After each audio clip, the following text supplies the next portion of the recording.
This is the Slots and Sockets Podcast, episode number 74. I am one of your hosts, IRD Moose, and my hyper-threaded partner in crime, Turbo Penguin. Threaded Penguin. Threaded Penguin. Well, yeah, we're not hyper-threaded anymore because we've got some interesting news coming up on this fine Tuesday. And, well, Turbo, how you doing? I'm good. So, it's really interesting. We've had some, more, I don't know. It's not official. It's more, it's still leaks. We're still in leak territory. And yeah, there's still leaks. And so we've got leaks about the next Intel processors. And, the thing is that, we're not super close. It's like it's not coming out next week, right? I mean, it's at least a year away right now for anything. Yeah. Like so, I mean, and I'll say that I don't firmly believe that nothing has been produced. There's no real silicon at this point. I think it's been the design is still changing to some respect. I think there's big pieces. I think core counts are probably correct. I think power has. I think they have targets like power targets and probably have performance and efficiency targets. Right. But we really won't see until we actually get real silicon. We start seeing engineering samples, or we start seeing samples hit some of their validation and testing. The problem is that what's clear and what's concerning for me is if we look at the last little bit, last year, testing and validation is obviously a concern for Intel with a big concern. But if you look at the people that Intel has said thanks but no thanks to, I think how many people has Intel fired at this point?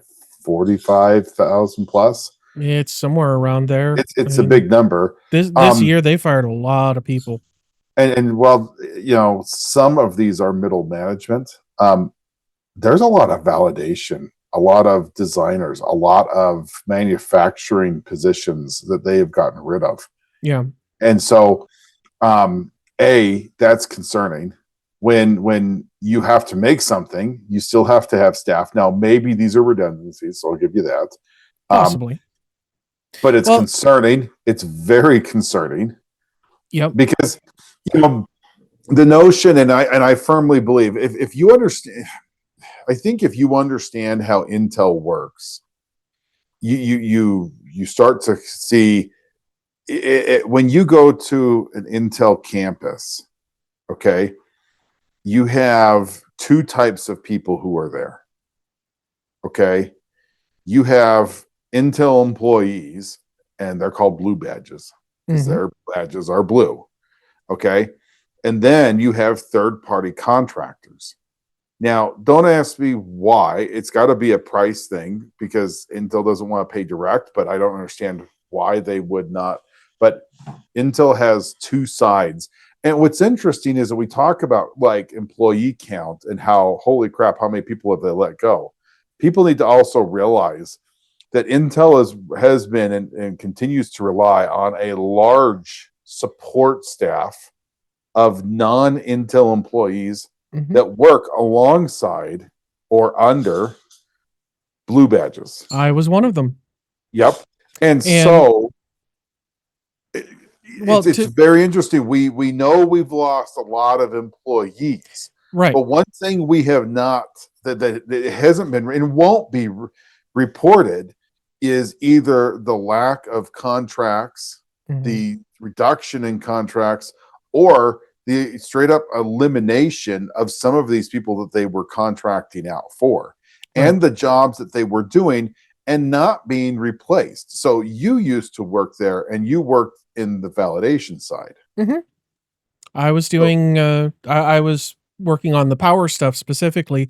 The team right next to us was the game testing part of validation, where they actually sat down and played games all day. They took bug reports from users and replicated them internally, and they're like, yep, this checks out, or oh no, we got to fix this. So Now, I mean, real quick on one of the that, things, yeah, both your team and that team, the game team, both of you were non-blue badge teams, correct? no. So initially, the game testing team was all blue badges. Okay. And what happened is one day just nobody showed up in the aisle next to us. And it's like, what happened? And a couple of our blue badges from our team come in and they're like, yeah, they just axed the whole game testing team and they didn't say what they were doing. And then a couple weeks later, those same people came back with green badges. And so what sometimes happens is through these layoffs, Intel So fires a bunch of people. Green badges are contractors, just to Correct. Yeah. make that correlation. Right. So they came back as contractors rather than direct hires from Intel. And there's a lot of business reasons for that I won't get into because I don't understand the intricacies. But the bottom line is, yes, it saves them a significant amount of money for the lower paid people. Basically, if you're paid anything under about 90 grand a year, just as a rule of thumb, you're going to be a contractor. And so what happened is most of the team ended up coming back and doing the exact same job. It's just they were green badges at that point. They were hired by whatever contracting company that team was working with. And so I saw that happen with a lot of people. One of the people that came onto our team as a green badge developer was eventually moved back to being a blue badge because he came out of the memory testing side. So he was already familiar with a lot of the testing and stuff like that. And then a position opened up on our team that the manager had initially been promising to me for about a year and ended up giving it to him. He was a better fit, so great. Is what it is. And he was a good guy, worked with him for a couple of years. But not to get too deep in the weeds here, a lot of times what will happen is when they have these massive layoffs, they're laying off people to either bring them back as contractors or to ship those jobs off to other geographic locations. Because one of the things that happened with the game testing team is they set up another team in Bangalore. And their Intel has sites all over the planet. So what's interesting, if we look at the layoffs, and you can absolutely see this, because they were talking about they shut down 3 entire facilities in Oregon. So they closed down all 3 Oregon facilities from the Jonesboro. I think they should have done that 10 years ago. They Jones did that. Farm, Jones something. Hillsboro. They massively took a big chunk out of Folsom. The weird thing and the surprising thing is when you start realizing where you have is that they actually, so in Inteltopia, okay, the biggest and most important jobs have always been in Santa Clara. Yep. That's where all of the big design work was. That's where, a lot of the big decisions were being made and designed there. These satellite facilities did different things. Okay, so some of them focused on power. Some of them were, like for instance, Oregon, from what I understand, had a big facility where they would do some of the one-off fab so that other teams could test and validate. But different places had different focuses on what they were doing. But Santa Clara was always the one that you never really heard of Santa Clara ever shrinking. Right. And well, it's the headquarters. It is. And the weird thing is that now we're hearing of we're shrinking headquarters. We've closed off satellite offices. Like for instance, they had the Washington office, and this goes back a long time ago, but it was Southern Washington, if I remember correctly, where they had Infernal Land, actually. Mm. that whole campus closed down. Yep. And that goes back, I don't know, 7 or 8 years. And I've been to that campus, and that's a fairly large campus. It's similar size wise to Folsom. Folsom got smaller. All of these satellite offices got smaller. And one thing that I'll point off is that I also would firmly just guess, and I don't know because I'm not internal. I am guessing that you see far fewer green badges, and I don't think that these are going to be people who got laid off and coming back as green badges. I think that these are just things that are gone.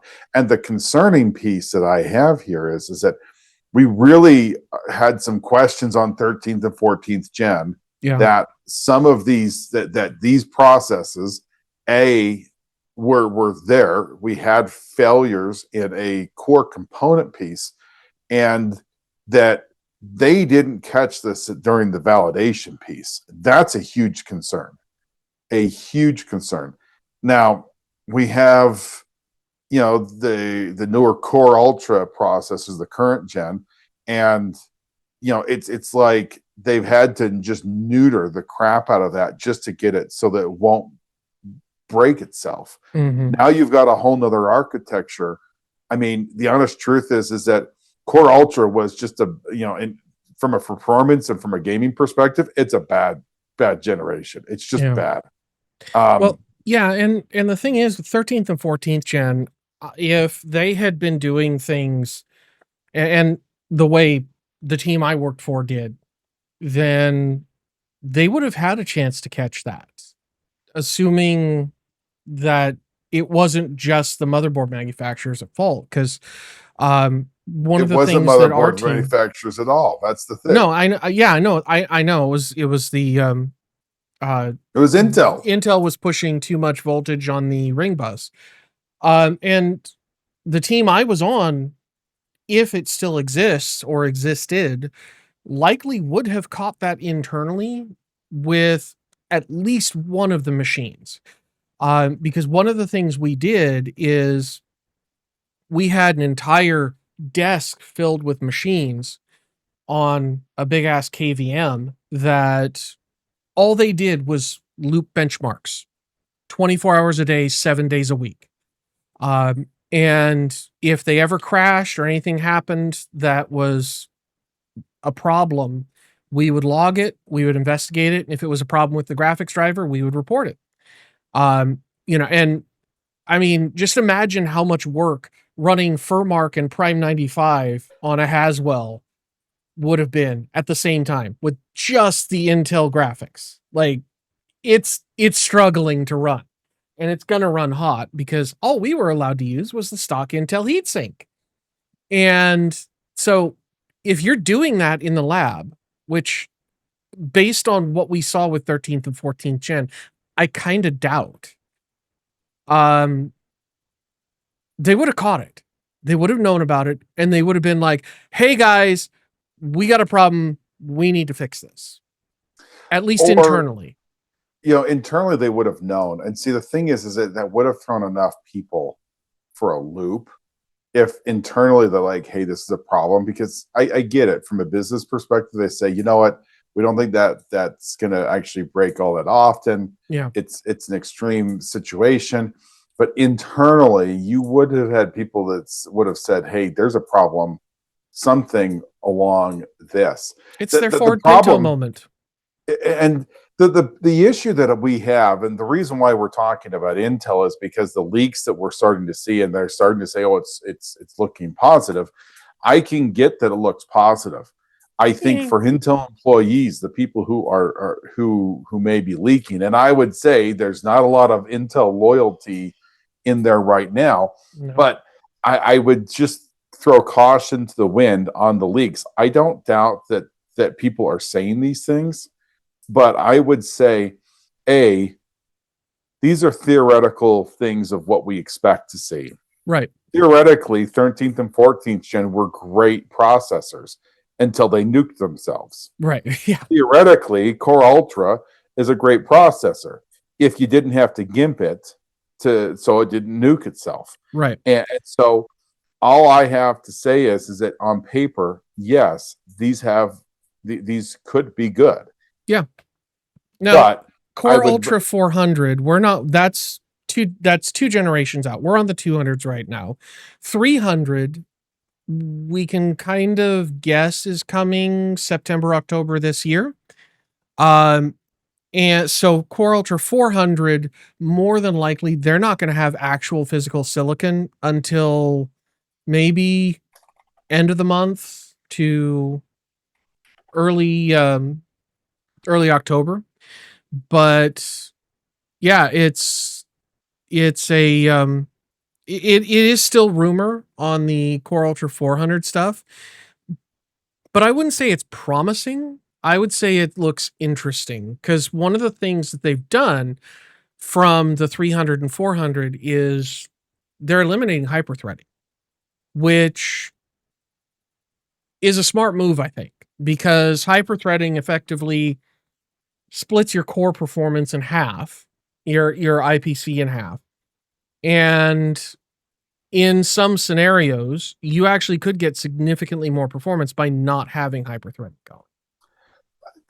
I don't know. I mean, I'm torn because what we're hearing from the Panther Lake is that it's split and that some are going to be using Intel processes and then others are going to use TSMC. Mm-hmm. I think they're not doing the whole stack in one fab. It's like they have in the past. It's splitting out and doing chiplet level. But it's telling because the Intel fabs are only doing the bottom of the rung here, right? Which is really concerning. Either one of two things: either they don't trust their own process node, which I suspect to be the case, or two, they don't think that they can get the efficiency out of their own processes, and they're needing to go to TSMC to get enough efficiency that they can be competitive from a frequency. Because the problem is it's all, from a manufacturing perspective, when it comes to silicon, the more advanced and more accurate your dies are, and the lower power usage, the faster typically you can go. Mm-hmm. Yep. And that I think is kind of their Achilles heel right now, is on the basically across the board, they're struggling to compete with AMD's stuff, and AMD's just like, go. And I'm all for it. And the problem that I have is that for so long we really were like, come on, AMD, get your stuff together. Mm-hmm. And AMD, with Zen, really kind of started to get their stuff together, and you could start seeing some momentum. And at the same time, what I think was happening is I don't think people quite understood how bad things were getting at Intel.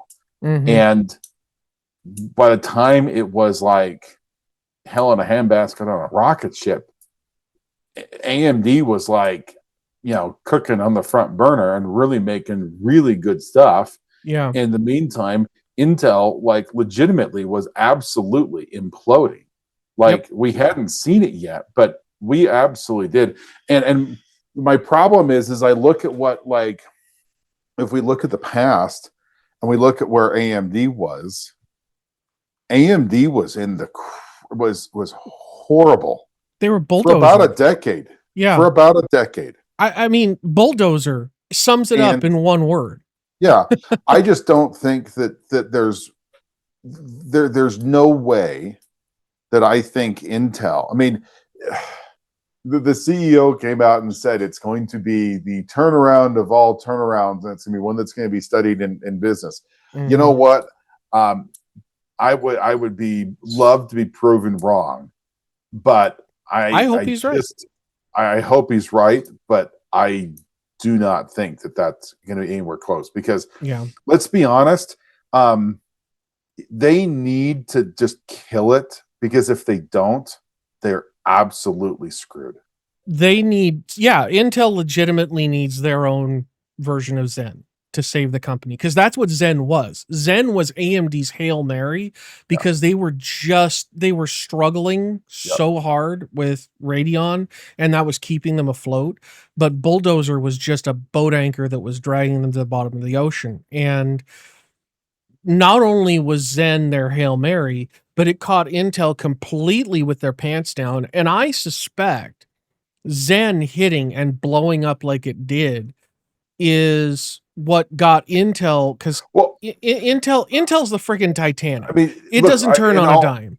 Look, if AMD and Zen weren't there, the 13th and 14th gen, they would have never responded to these things are burning up.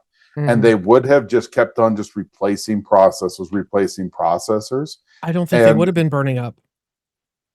Well, I don't know. That's a good question. I think because here's my thing. You think they pushed it because that's how they had to do to compete? Yeah, I think that was the situation, because they came out with Alder Lake, and Ryzen's just blowing its doors off, and they're like, okay, we got to do something here. Intel, I think, pushed out 13th and 14th gen and just sent it balls to the wall, because we know 14th gen was, because 14th gen was just 13th gen with more turned power. Up. Yeah, it was 13th turned up, and that's why, to be honest, why when the failures were coming, it was more pronounced on 14th gen. Right, was because when you add more power and more heat, obviously that, and we're learning this afterwards, because people are like, oh yeah, well, we're seeing more failures and more crashing because it's summertime in Europe. Oh yeah, because all the 14th gen with added heat can't do it. Well, yeah, and so I think what happened is, because Intel got caught with their pants down and just wasn't competing with AMD, they had to overstress it, and they really didn't have a good architectural solution. And even with Core Ultra 200, I'm starting to think that the Core Ultra series is Intel's bulldozer, and Intel is where AMD was about 10 years ago or so. And I think what's happening here is Intel is going to hit an inflection point where they have to launch an architecture that's actually successful. And I think that's part of the reason why they ditched or are in the process of ditching hyperthreading on their P cores, because I don't think they can always add more cores, more full power cores. But if you're splitting stuff with hyperthreading, you're never going to get the full performance out of each individual core. You're always going to get just shy of it. But if you got an 8-core CPU that has 16 economy cores and 4 extra economy cores, you're going to have a situation where you could potentially offload some of that workload to those smaller cores. And I see that as a good thing. Whether or not it works in the long run is kind of remains to be seen, because I haven't seen a significant improvement in performance with the work laptops that have these parts with the economy cores. But again, these are also hyper threaded on the P cores. So, it just, what I would say is, as Intel starts pushing parts out for Core Ultra 300 and eventually Core Ultra 400, just wait, because we don't know what the performance is going to look like. We kind of have a rough idea with Core Ultra 200, but they might actually fix some things that make it actually compete with AMD. And I hope they do. I don't think they will, but it's kind of a case of hoping for the best and preparing for the worst. I really feel like Intel is at a point right now where they are really, really in deep trouble. And they've been in deep trouble for a long time, but they've had enough capital to kind of bully through it and try to play their typical game of just ignore AMD and hope they go away. which, I mean, they were coming up against Bulldozer. That wasn't hard to do then. Now it's Zen.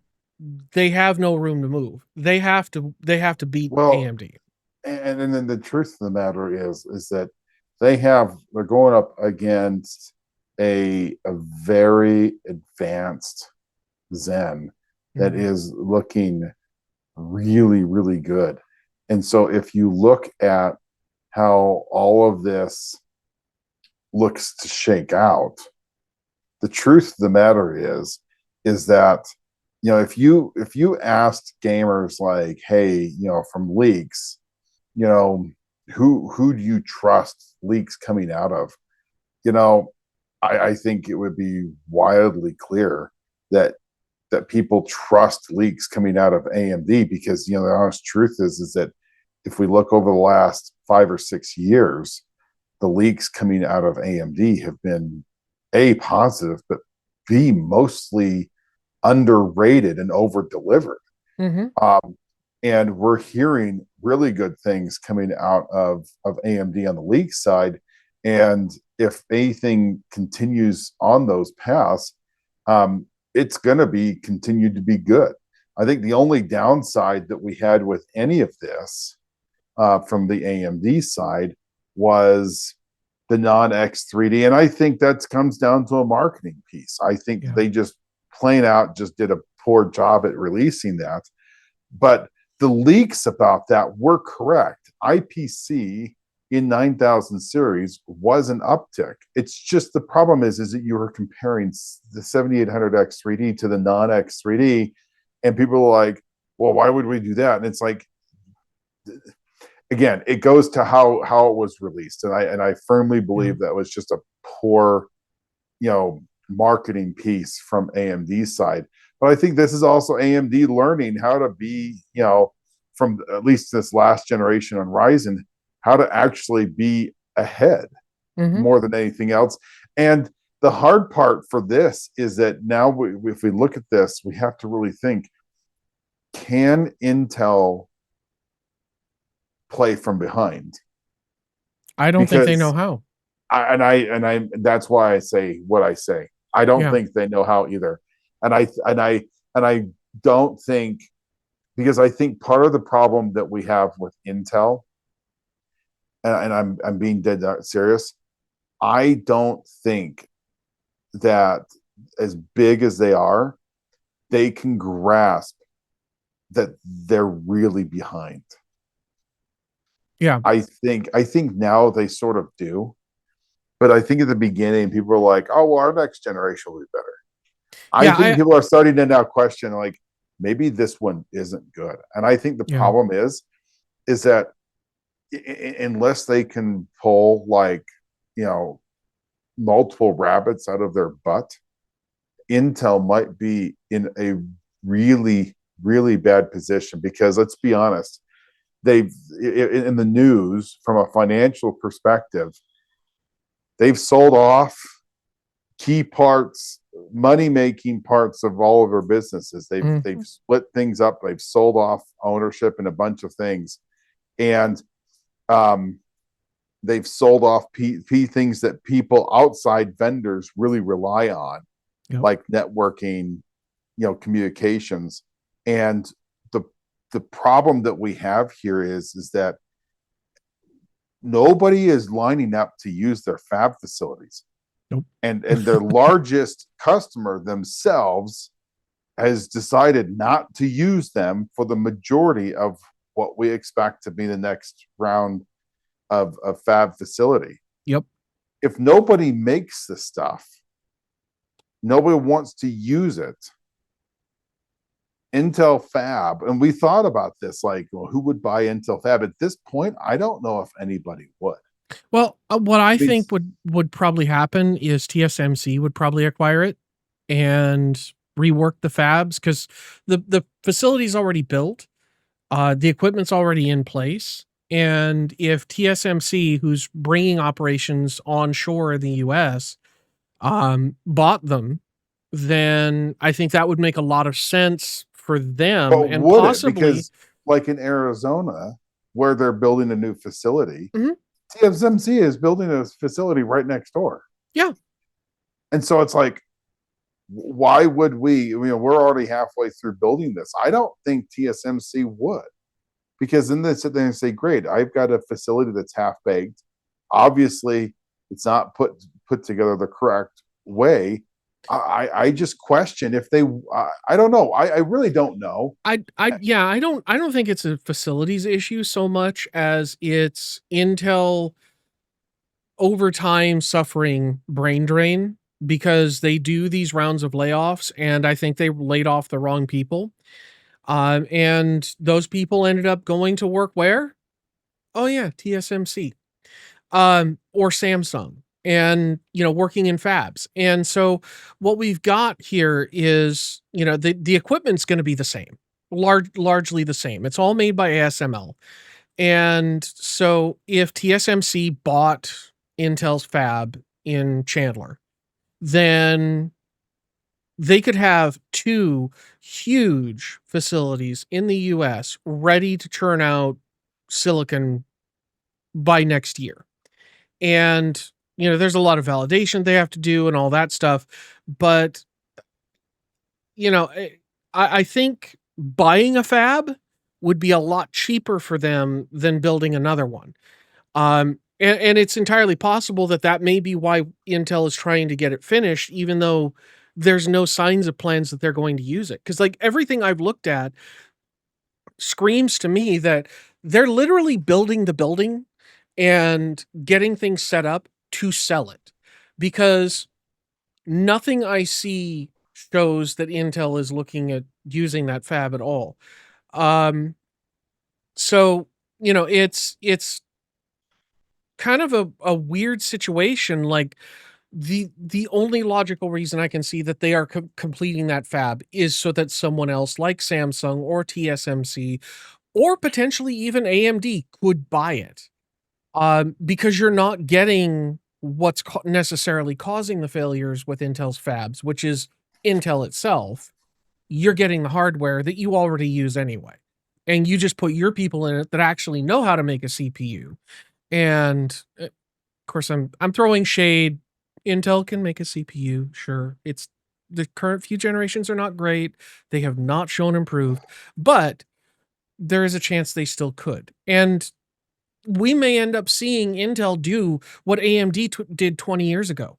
AMD sold its fabs off as Global Foundries, and TSMC went in and went like, I'll have that. And it would make sense for TSMC to do the exact same thing here. I just don't think that Intel can survive like just only designing things. Yeah. The other half I would just point out, and from a gamer's perspective, we all want and need Intel and Intel Fab to be successful here. Mm-hmm. I think people need to realize this. You need competition. And if everyone is using TSMC, that is not a good thing. Because what that's going to do, it's going to basically give TSMC a monopoly on making silicon and making high complexity devices. Mm-hmm. And TSMC now then owns the absolute control and says, great, if you want processors or you want graphics cards, you want high intensity, high speed silicon, this is the price and this is what you're going to pay. Yeah. And if you don't have competition, guess what? That's what you're going to pay if you want it. And what it's going to do is TSMC is in a spot where if Intel fails, I actually think TSMC, that's why I don't think TSMC will buy Intel, because they would much prefer it failing and going completely away than than anything else. They don't want to own it. They just want it to absolutely just go away. Yeah, I don't think they're going to buy Intel. I think they're going to potentially buy the fab. They might buy some of Intel's fab stuff. Samsung also might. They're a good candidate for that too, because they do all of this stuff. Like they make a large number of chips for phones and a lot of the electronics we use on a daily basis. And so, Intel's fabs would be fantastic for that as well. Um, I just don't know what's going to happen in the future with Intel. I think if Intel doesn't get off their ass and actually produce a good performing CPU that gets them back into the leadership position in the data center, we're going to end up seeing a huge decline, I think, in x86. Because look at ARM. Look at what ARM is doing right now. ARM looks really interesting. Yeah, you're right. And I think that part of the reason that I think Intel on the fab side, I think that people who design things don't trust that Intel isn't going to steal design cues from them on how things work. I think that's the other thing we need to keep in mind. I think the only way that Intel fab works is if it completely spins off. I think if you had a third party to buy it, like Samsung, even Global Foundries, like some third party to buy it and run it outside of Intel, that you might be able to get some clients to go there, especially in the high end. But like, for instance, you think about this. Why does NVIDIA not use Intel fabs? I think some of it's going to be, I think a lot of it comes down to performance, without a doubt. I think most of it's cost. I genuinely think cost. Yeah, I genuinely think TSMC and Samsung are doing it for far cheaper, and Intel's just like, well, we're the big guys on the block, and we can do no wrong, so you're going to pay twice as much. And I think that's biting them in the butt. I don't think that's it at all. I think the other half, I think another piece is that they don't want to give proprietary design information to someone in Intel, thinking that that same design information is going to get shared with the other half of the company. Yeah, and that's possible. I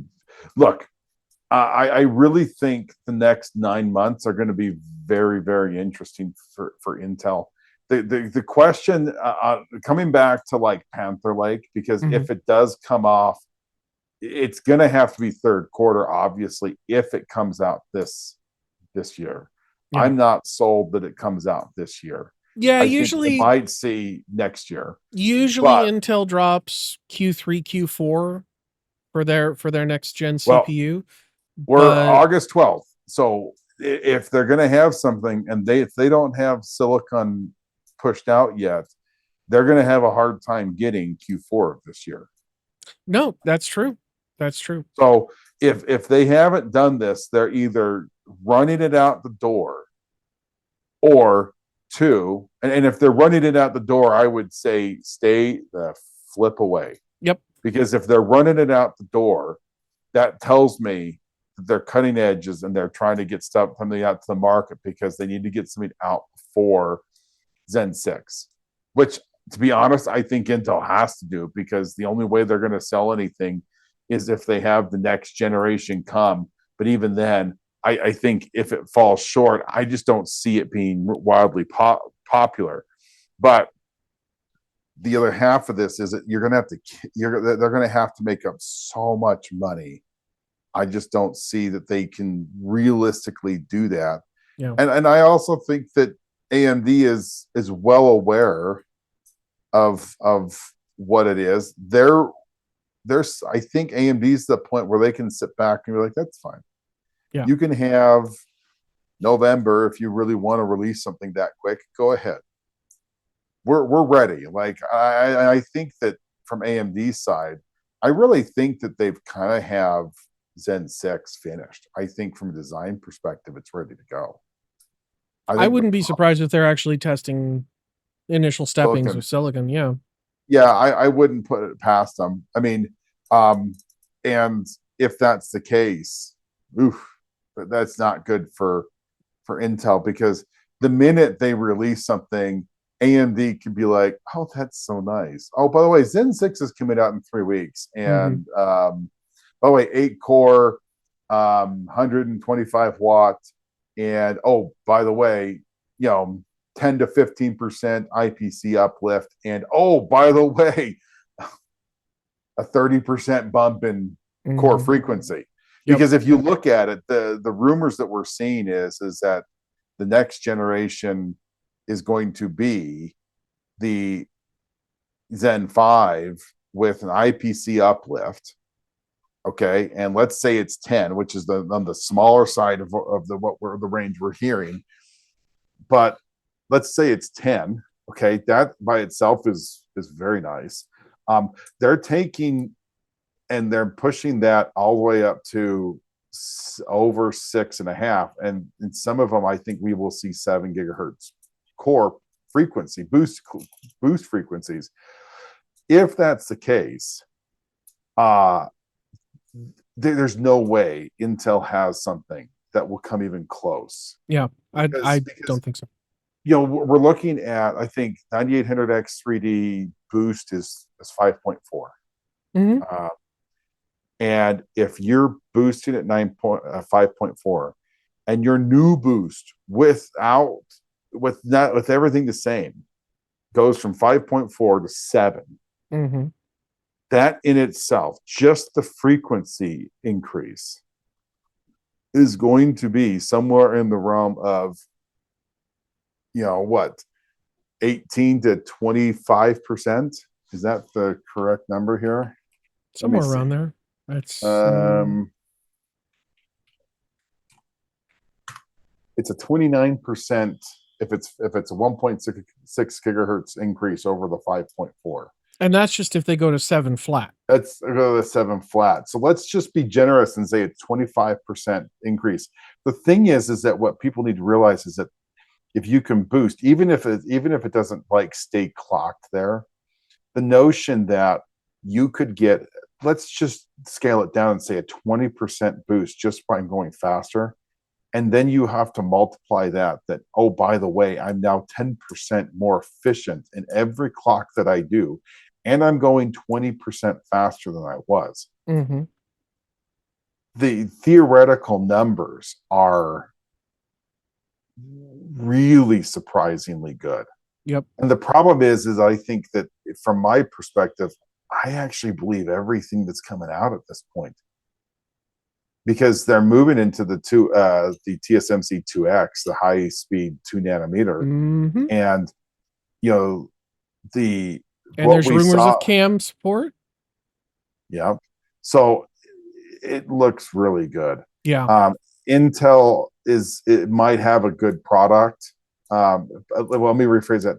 Compared to itself, Intel is going to have a good product. Yep. It will be better than the Core 200 series. I think if you just compared 200 to 300, I think people are going to be like, it's actually pretty good. Until we compare it to the competition. Yeah. And I think that the honest truth is, I think they're going to struggle to beat the 9800X 3D.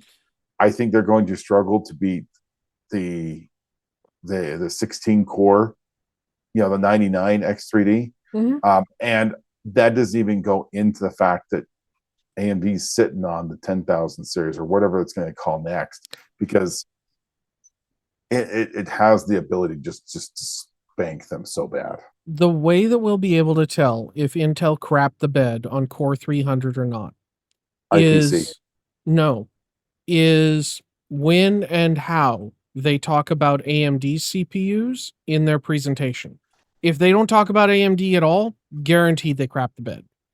If they talk about AMD, say they compare their mobile part to Strix Point, or they compare their desktop part to Strix Point, or they pick some low SKU, they crap the bed.